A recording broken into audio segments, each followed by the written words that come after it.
నిర్మాణంతో అభివృద్ధి వేగవంతమవుతుందని Kodangal municipal chairman Nandaram Prashanth తెలిపారు.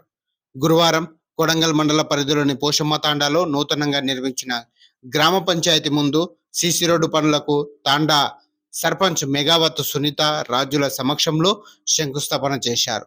ఈ సందర్భంగా వారు మాట్లాడుతూ ఈజీఎస్ పనులలో భాగంగా 5 లక్షలతో గ్రామ పంచాయతీ ముందు రోడ్డు నిర్మాణం విస్తరణతో పాటు పనులు చేపడుతున్నట్లు తెలిపారు.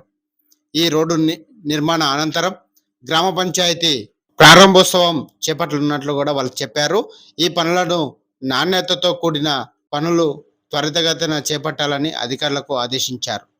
రాష్ట్ర ముఖ్యమంత్రి రేవంత్ రెడ్డి సొంత నియోజకవర్గంలో అభివృద్ధి పనులు చాలా వేగవంతంగా జరుగుతున్నాయని, అందుకు ప్రజలు కూడా సహకరిస్తున్నారని తెలిపారు. కార్యక్రమంలో గ్రామ ఉప సర్పంచ్ శంకర్ నాయక్, వార్డు మెంబర్లు, తాండావాసులు, పంచాయతీరాజ్ ఏఈ కిరణ్ కుమార్ రెడ్డిలతో పాటు తదితరులు పాల్గొన్నారు.